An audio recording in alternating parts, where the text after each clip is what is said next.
Hello, and welcome to the Responsive Family Sleep Podcast. I'm your host, Kim Hawley, holistic sleep coach, lactation consultant, peaceful parenting educator, and mom. If you've ever felt overwhelmed by all the conflicting sleep info, frustrated with sleep information that just plain felt wrong, or searched desperately for a truly gentle and responsive sleep approach, then you are in the right place. In each episode, we'll be answering your most pressing baby and toddler sleep questions, busting those sleep myths, and helping you understand truly developmental, biologically normal baby and toddler sleep, plus encouraging you to trust your intuition along the way. Let's get started. Hello, and welcome back to the podcast. I am so excited to have a guest this week. It's been a while. It's been a crazy year with guest episodes, but that's a story for another day. So today we are going to be talking about self-care, and I feel like it's very fitting just in my life right now to be having this conversation. So, Jennifer, thank you so much for joining me for this. Thank you for having me on, Kimberly. I'm really excited. Awesome. So why don't we start with just let's share a little bit about what you do and sort of where you're coming at this conversation from, and then Okay, we'll jump in and just start talking. perfect. I am Jennifer Grove. I am a nervous system whisperer and venting coach, which a lot of people either tag on to the first part of that or the last part because both of them sound very interesting.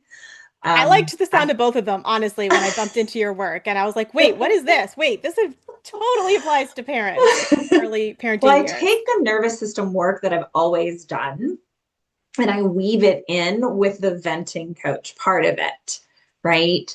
I come from a long background of corporate world, burnout, looking for what's going to help take care of me better, Mm-hmm. that self-care aspect. And I started with yoga and now I'm a life coach.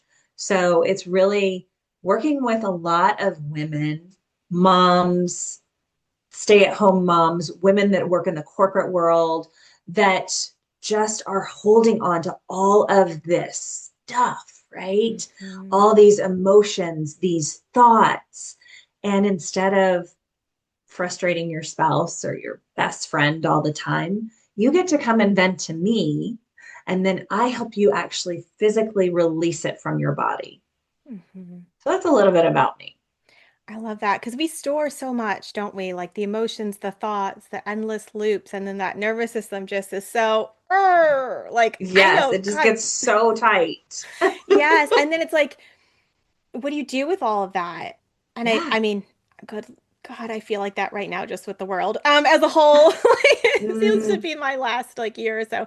But like as a new parent, there's so much you're expected to carry and hold space for, but also like so much stress and identity shifting and like just emotional load without, mm, I feel like the space to for the space or the structure or the permission, I don't know what the right word is there, but like there's no structure to process that. And then it can be so hard, right, to hold space when you're also a nurturer, this whole little human when you're right. carrying so much. Yes, and you're doing all the responsibilities that you were doing prior to that little human, right? So you've just tacked on to your nervous system everything that you've already been doing. Plus, now I have to make sure that this human can eat, can drink, can sleep, Mm-hmm. and I'm not going to get much of my own. I'm not going to be able to eat a lot. I'm not going to be able to drink a lot. I'm not going to be able to sleep a lot. Right. And so Yeah. then your nervous system even tacks on more stress, more strain. And what I love to tell moms specifically is you have to set aside time, even micro moments, right? Maybe it's you brushing your teeth, the door is shut, there's no sound, right? Maybe you even turn off the lights just to relax the system. Brushing our teeth takes less than 5 minutes, right? That's all that your body needs to say, I'm safe in this moment, Mm-hmm. right? But I love telling new moms and moms in general, right? Because when they get to be teenagers too, we're taking on a whole new role with that. Hmm. That you have to make time for yourself. You have to put yourself first and take care of you because that shows them how to help you. It also shows them how to take care of themselves, Hmm. right? We're showing by example on how our children should be treated in the world. So if we're not taking care of ourselves, they're learning that pattern as well. That's the norm, right? Is to run yourself ragged, to be overwhelmed, to not make time for yourself. Yeah, Or we're showing them the opposite, right? That it is important to take care of yourself. it is truly so very important. You matter, right? Every human matters. And that should be one of the very first things we think about when we wake up in the morning. I matter. And I can now, after taking care of myself, contribute to the rest of the world, contribute to my child. I can maybe not be as stressed out when they cry, or maybe we have a routine now because I've taken some micro moments to take better care of myself so that I can show up in a way that's very loving and consistent. Yeah. Because I feel like we as moms, maybe women even more broadly, more so than men. So we're just gonna have to go near on the moms here. We put ourselves last, right, to take care of everyone else's needs. And then someone says, take care of yourself, do some self care. And you're like, I don't have time for that. Like, right? Because we're Right. thinking big. We're thinking what self care maybe looked like before children, or the ways that we defined it, or the way society defines it. And that's not what you're talking about here. Like, I want to dig into that a little bit more, right? This idea of like micro moments versus like Yeah. traditional self care as like a lot of people think of it, some air quotes there.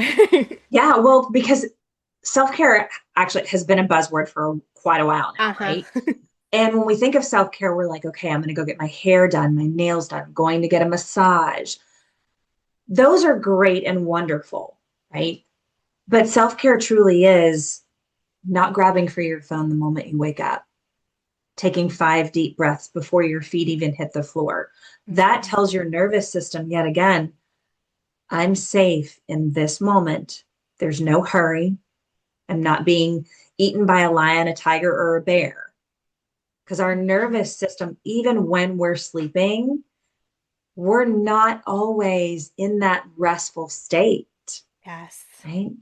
So if we go to bed in a non restful state, we wake up in that non restful state as well. And we want to have that beautiful regulation for our children. When you pick up that child that's crying, what happens? The child normally stops crying because it feels safe, Hmm. right? Your nervous system is the exact same way. You have to hold yourself so that your nervous system can say, I'm safe right now in this moment. Oh, I love that. I love the way you just framed that. And that I talk about this a lot in my sleep work around regulation and sleep, right? That to get restful, restorative sleep, we have to get our littles down into that rest and digest state, but we also have to get ourselves there. Like you can Mhm. sleep not there, but we're not going to get the most restful and restorative sleep. And we're going to wake up more like, but our kiddos are also going to wake up more quickly to escalate and need a lot more settling if we're not focusing on regulation, you know. And we 100%. communicate, right? Our nervous systems communicate. We set the tone for their nervous system. They're Yeah. seeking that co-regulation. If we're amped up, we might be able to help them calm, but we're not going to be able to, it's not going to be quite as, I don't want to say good. That seems like a value judgment, but it works better when we are able to attend to our own regulation. Yes, because and I agree, the good, bad, Mm. those are just words. But think of it this way, and a lot of parents get out of that mindset of what happens outside of that newborn because we're in a new environment. We really are focusing on this child. But if they can step out for a moment and think, how do I feel when I walk into a room of adults that I don't know? How does my energy feel? How do I show up? And because if we think about it, our energy views the room before we even walk in, before our mind even catches up. The energy has already been stated. So when we walk into a space that we don't feel comfortable in, our body knows that before our mind catches up. It's the same when we go to pick that child up first thing in the morning if they're crying. Mm-hmm. Okay, let me see if I can regulate myself. Let me take a deep breath in and a slower exhale, maybe two, three times. That takes less than 60 seconds before I open that door to go to the crib, right? Yeah. Let me set the tone as I walk in so that they can feel my energy.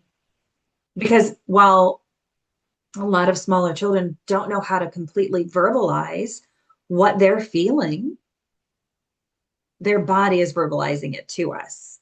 Mm-hmm. We're just not listening a lot of the times, right? Because we're already in overdrive thinking, I just need to figure out what's wrong. Do you need fed? Do you need a change? Do you need a bath? Did you have a dream? We're trying to solve the problem before actually nurturing. Yes. We're focused on the outcome instead of connecting. Like, or Yeah. like our agenda. Go, go, go. Do this, do that, do this, do that. And it's like they need us to be, right? To be with them Mhm. and have the space to do that comes back Yeah. to how we're taking care of our own nervous system. 100%. And it's not all about, I mean, it's a plethora of things. So it's not just one thing or the other. It's not just, are you hydrating enough? Are you eating the right foods? Are you getting enough sleep? But how are you talking to yourself? Even when those words aren't verbal, Mm-hmm. what are the thoughts?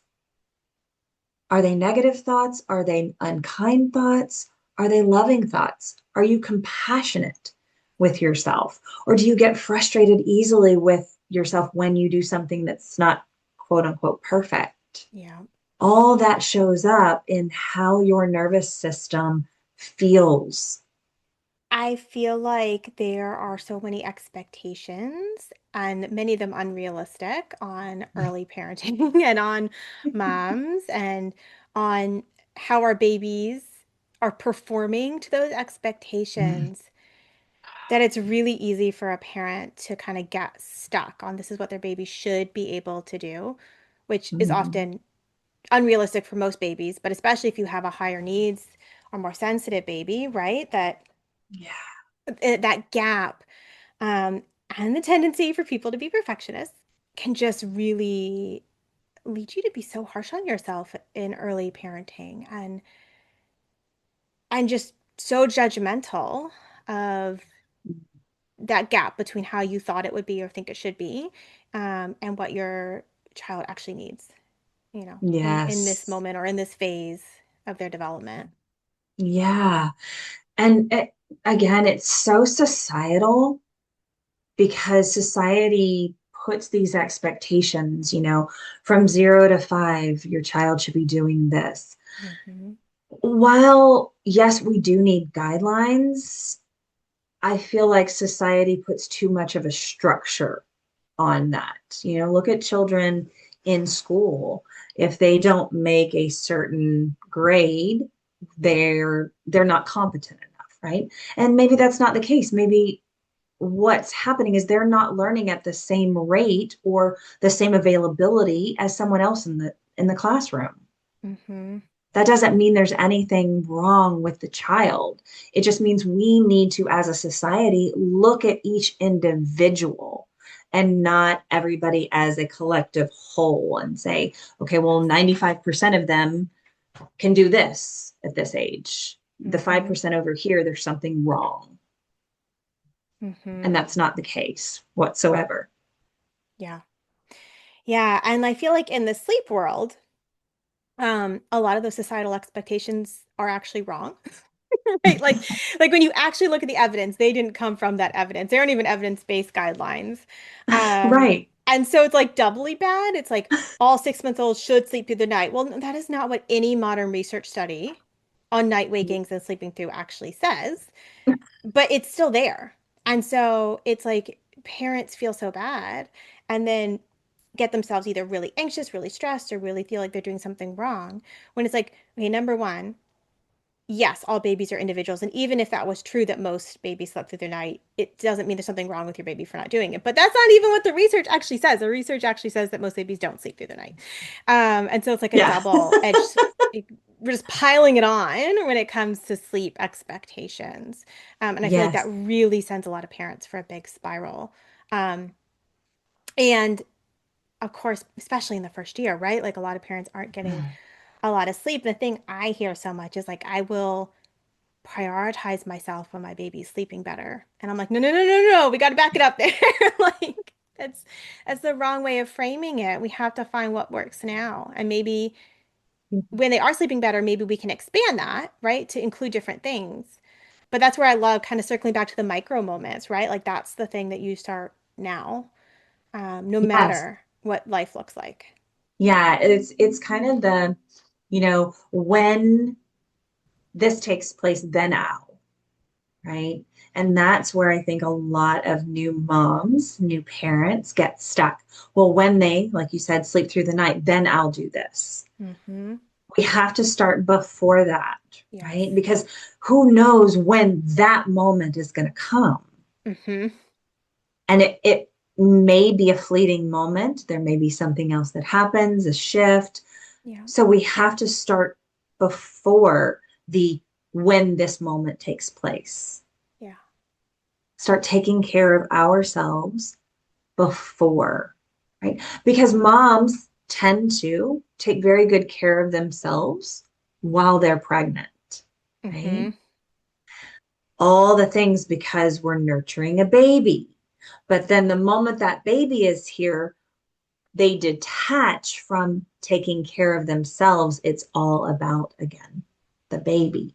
And it needs to be about both, Yes. not one or the other. It needs to be both so that they can both symbolically grow and have the same nurturing energy with one another.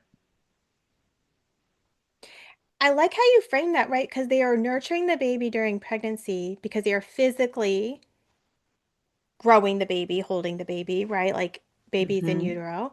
But I just like taking that framing and like they are physically holding the baby emotionally, physically in their arms, right? Like, Mm-hmm. and they are nurturing the baby. Like, Yeah. we are carry mammals, like, babies rely heavily on their parents for everything.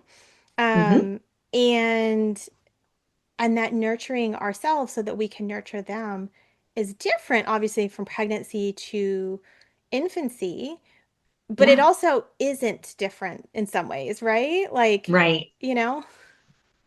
It shifts, right?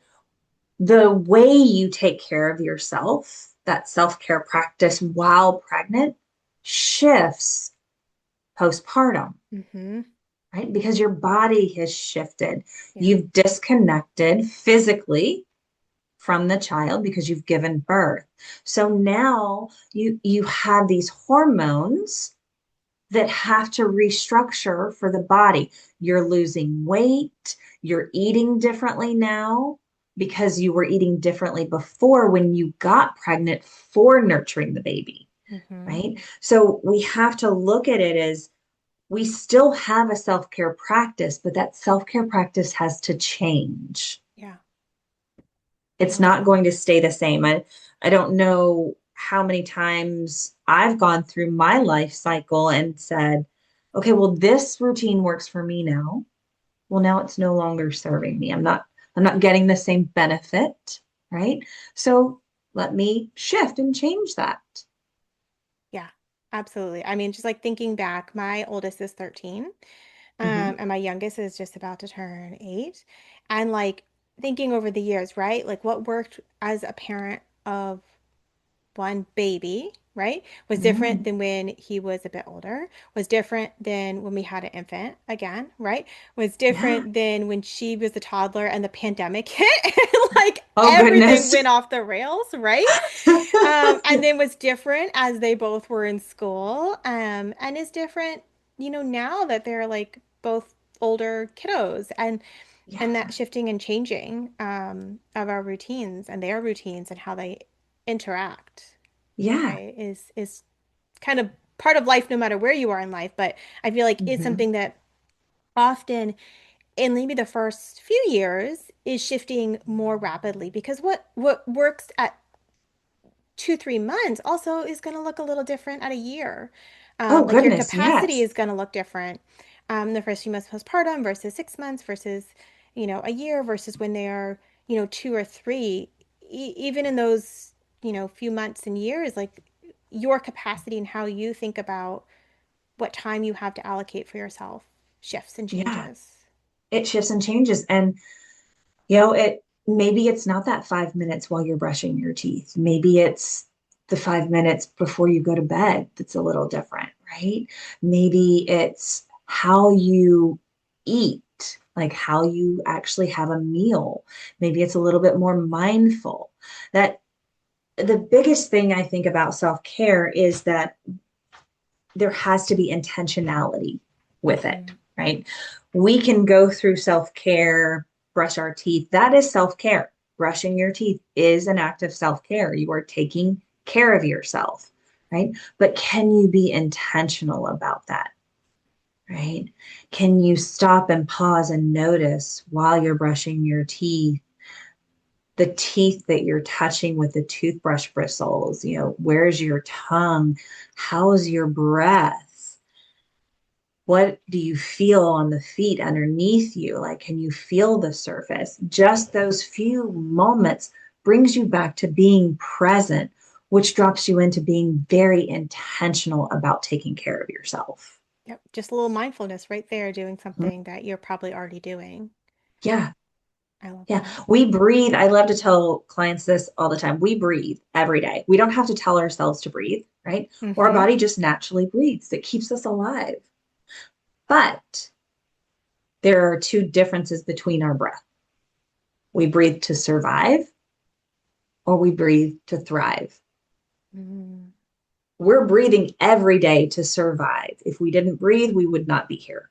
Mm-hmm. But if we thought about it and really created the intentionality while breathing, that allows us to thrive, right? It opens up, it expands us because now we're paying attention to being in the present moment, not 5 minutes from now, not what could happen later on, because we're always trying to live either in the past or in the future. Well, Mm-hmm. what this could happen, right? Or, well, did I even do that correctly when I did that? Very seldom are we right here in the moment. Yes. Yes. And I mean, I think we probably do that in many ways in life, but like I'm just Mm, thinking about the first year or two of parenting when you're yeah, like, why did I sleep so badly last night? What did I do wrong? How did I mess up the nap schedule? It was terrible. Or, oh my God, in yeah, 6 months, they're still going to want to feed to sleep. And will that be a bad thing? Am I creating a bad habit? Am I doing something wrong? Am I making this harder for myself? And it's like, what does your baby need now? What do you right. need now? What makes this easier and you able to be more attuned and feel more connected now? And it's Yeah. it's so hard for parents to be in that space. Hmm. A lot of that is societal expectations, right, and pressures and things like that. But like it also is that we aren't good at doing that. I mean, I'm No, like such a classic overthinker, so I'm also struggle with that. Um, it's but a like daily process, daily it is. process. Yes. It's like knowing that about yourself. Again, we're back to what you were saying about intentionality, right? You can know I have to intentionally work on those small Hmm. moments of being really fully present. And I know that about myself. Like I know that. I've learned that through parenting. I'm like, I have to do the things or Yeah. I am an overthinker and will latch onto something and, overthink it to death. Oh, yeah. You know, and that's where stopping and pausing, right? Especially during those early stages. Maybe I didn't get this great of sleep last night. And that's okay. It's going to be better tonight and move on from it. Don't beat yourself up for not having a good night's sleep. There could have been several factors, and you could go down that rabbit hole, right? But just be compassionate. I didn't have a good night's sleep last night. Tonight will be better. Yeah. Or I even like, what can I do right now to help me feel better? Yeah. Right. So, like, that's where I'll do with some of my clients, like, okay, go outside and get some morning sunlight. Mm. Right. Go do some, get your bare foot in the grass if you can, do a little bit of grounding, turn on some happy music, right, to lift your energy. Like there's lots of small ways you can say, I had a terrible night of sleep last night. My baby woke a lot of times. I had trouble getting back to sleep. I'm really tired, but Yeah. we're here now. And there's, like you're saying, there's a space to compassionately analyze. Like I'll do that with my clients. Like, hey, let's spend a little time. What stood out to you that was different? Right. So that we can maybe learn from that, but also let's not get stuck there and overanalyze everything. Right. Um, but what can you do right now to sort of reset so we're not carrying all of that forward into today? And a lot of times it's such Yes. simple things like go outside, be in nature, connect with a friend, turn on some music, sing, do something that, again, helps your nervous system feel present Yeah. and feel safe. And And I yeah. even think, we try to think of several joyful, peaceful, happy things that we can do, right? But I think we put a lot of expectation on ourselves when we stay in that mind frame Mm, because we're going to have all the emotions. yes. So if I'm frustrated that I've had a bad night's sleep and I can't get that frustration, I can't just, oh, think myself happy, right? Mm-hmm. Absolutely. Maybe I just grab a pillow, walk into the bathroom, and just scream into that pillow for a moment. Let that energy out because when you're holding it, there is leakage, I love right? that. The nervous system starts to leak out in different ways.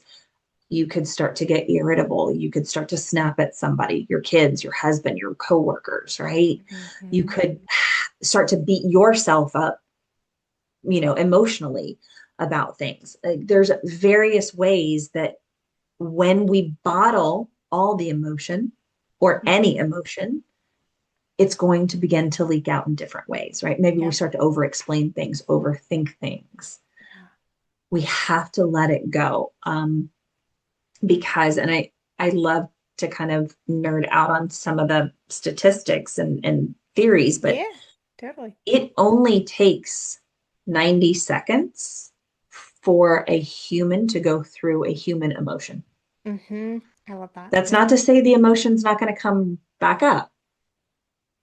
But if we allow ourselves to be in whatever emotion is coming up for 90 seconds, it will go.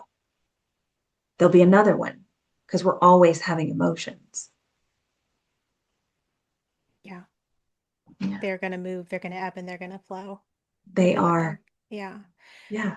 I love that. Just like, I think knowing what helps you process emotions out Mm-hmm. is really helpful. Like, for me, Yeah. it's movement. Like, as just it is. Like, if I'm in a position to go for a run, that is how I process stress as far as like day-to-day life, right? Is like I'm a Yeah. runner, running. But I do a lot of walking. So like if I'm just like I live in DC, so like I walk everywhere. Um and so like I know being still, I am much more likely to not be able to process that Mm. emotion out of my body versus like when my kids were little, okay, let's go for a walk. Like I can't go for a run right now, but like I can move. Right. Let's turn on some music and I'm gonna actually dance around like an idiot, like a fool, right? Perfect. Because that's Perfect. how I process stuff out or sing really loud. Um, Yes. Top of that your lungs. I don't care Yes. how it sounds, don't care if it's in Nope. tune. But like for me, I know those things help, you know, help get that emotion moving instead of like trying to ignore it. Yeah, because when we ignore it, it does. It comes back up, and then it can come up in ways that we really don't want it to come up, Yeah. right? Again, maybe we snap at a loved one.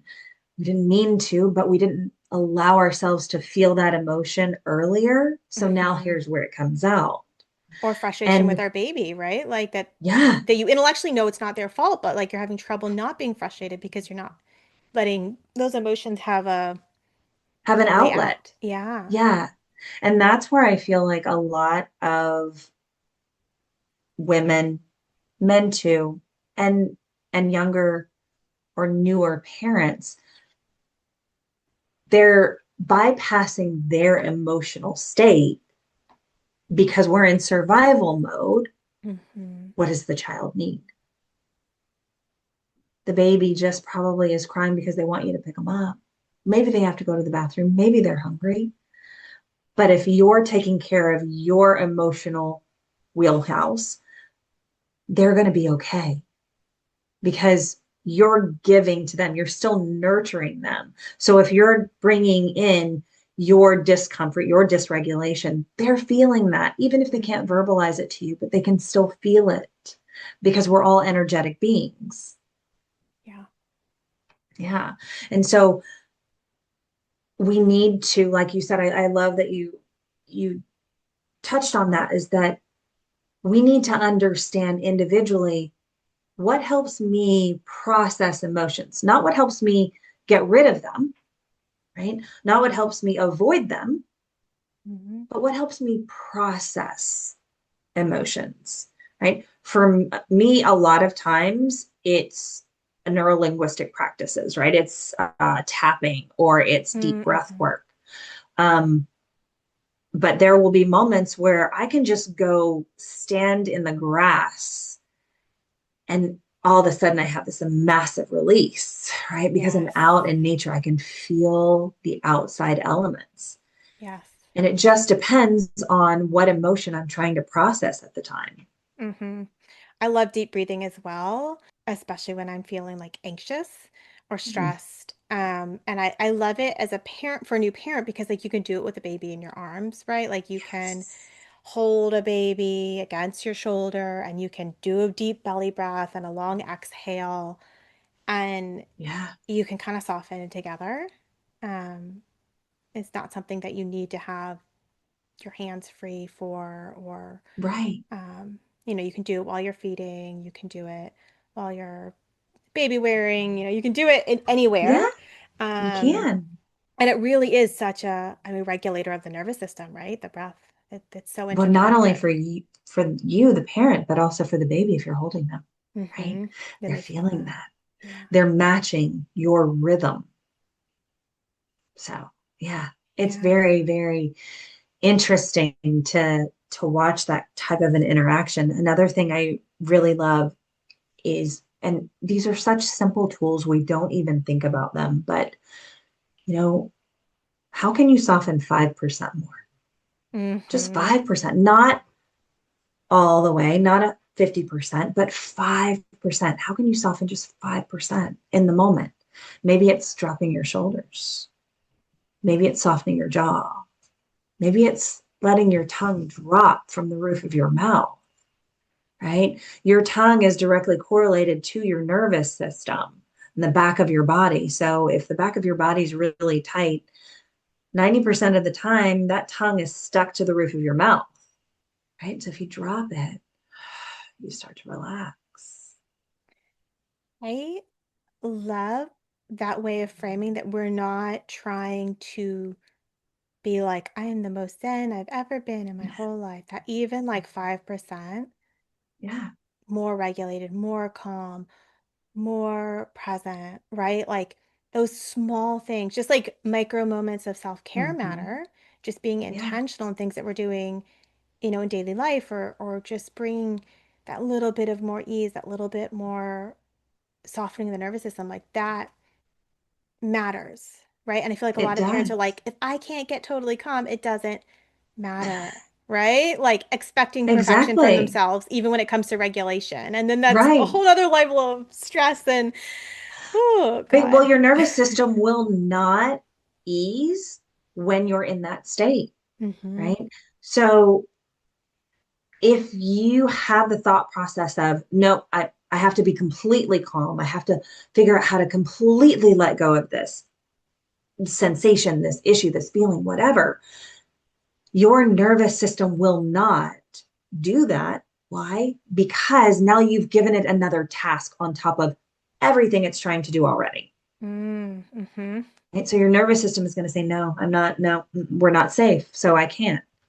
So that's why micro moments, which are repeatable, start to teach the nervous system because we start to, it's called neurolinguistic practices, right? It's neuroplasticity.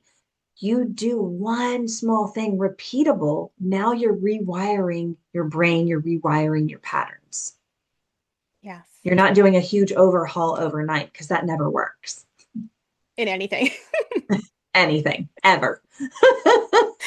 Yes. Yes. I love that. And when we're rewiring, when we're doing something small and repeatable that's helping your nervous system relax and be more present, right? We're also helping those normal processes of early parenting that are designed to help you attune to your baby more. I feel like we're helping them happen more easily, right? Like your brain is Yes. designed to rewire to caregiving in the first year Mhm. postpartum. And the more you touch and the more you be with your baby, the more you're supporting that process. And so the more we're able to help ourselves be more present and take Yeah. care of ourselves so our nervous system feels safe, the more we're helping that process as well. Yeah. Truly. Ugh, I love that. So I feel like we talked about a lot of little ways of Mhm. micro modes of self-care, but um what would you say if a parent's just like, I'm still feeling a bit overwhelmed? Like, what are some good ways to think about how to maybe start, where to start, and then how to add in like, a few more layers as they feel ready, if that makes sense. I I feel think the like that biggest question came out thing, kind of convoluted. that's totally fine. I feel like the biggest part of that, and what you kind of touched base on, was knowing what it is that helps you regulate, right? Hmm. You have to become aware before you can start to make a change. And I think that that's where in our society we do things backwards, right? We see all these things in social media that other parents are doing, and we're like, well, that worked for them, so I'm going to do that. Oh my gosh, yes. But maybe it worked for them because that's what their system needed. What does your system need, right? We're always trying to like find what works for somebody else will work for me. That's not true, right? So being aware of what's happening, like with compassion, where am I feeling this? When I'm frustrated or I'm feeling overwhelmed, where am I feeling that in my body? Okay, and now that we know where it is in the body, then we can start to have particular practices that will utilize helping that energy, that stuck energy that we're having, move throughout the body, right? And so for everyone, it's completely different. Hmm. You know, um, say it's in your chest or your throat. Well, then I would suggest being very vocal about things, right? So humming, singing, getting your vagal nerve in tune so that Hmm. again, the nervous system can say, right now in this moment, I'm safe, right? If it's more in, you're feeling overwhelmed in your head, like just tension, right? I would say you probably want to do something that's going to be a little bit slower, a little bit more relaxing, right? Maybe lying down, legs up the wall, just being for a moment so that, again, your system can soften, right? If you're feeling it lower, say the belly or the low back, I would suggest a lot more movement, right? Because that's energy in the lower part of the body connected to the legs that needs to move, right? So it's truly the first step is becoming aware of what you're feeling, even if you can't name it, right? What does it feel like? And then you can go from there to find out what's going to work for me and my situation. And they shift, they change, right? We said this earlier, not every routine or every micro shift is something you're going to hold on to forever. You'll still have it as a toolkit, but you may need to shift and change it because you're in a different season.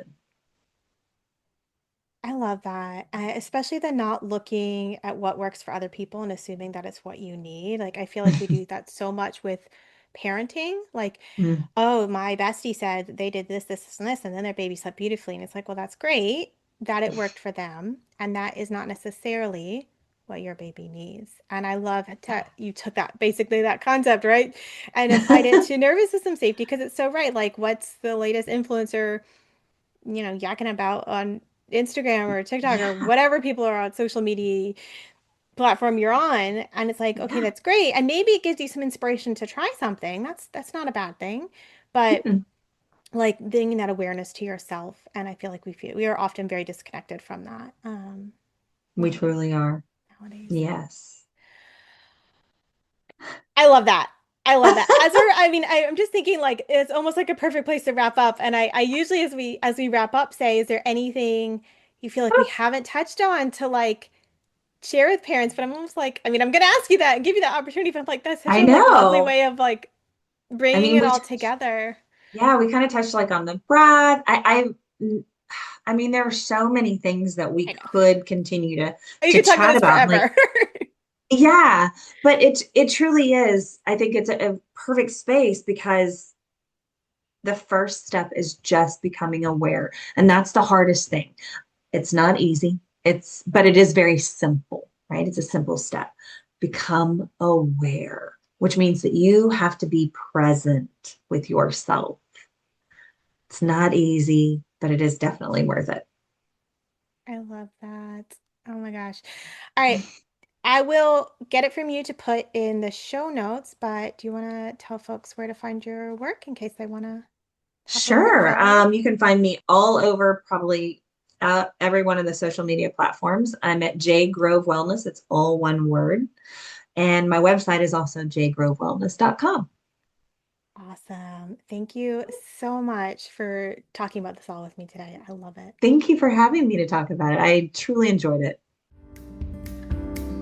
Thank you for joining me today. I hope this episode left you feeling more informed, confident, and encouraged on your sleep journey. And just a reminder before you go that nothing in this episode is individualized to your specific sleep situation, nor is it to be taken as medical advice. Take what resonates, ignore what doesn't, and check with your healthcare provider about any medical concerns. Take a moment to subscribe to this podcast so that you'll never miss an episode. And take a moment to rate, review, or share an episode you love on social media. All of that helps parents just like you find me, this podcast, and this gentle and responsive sleep information. I'll see you next time.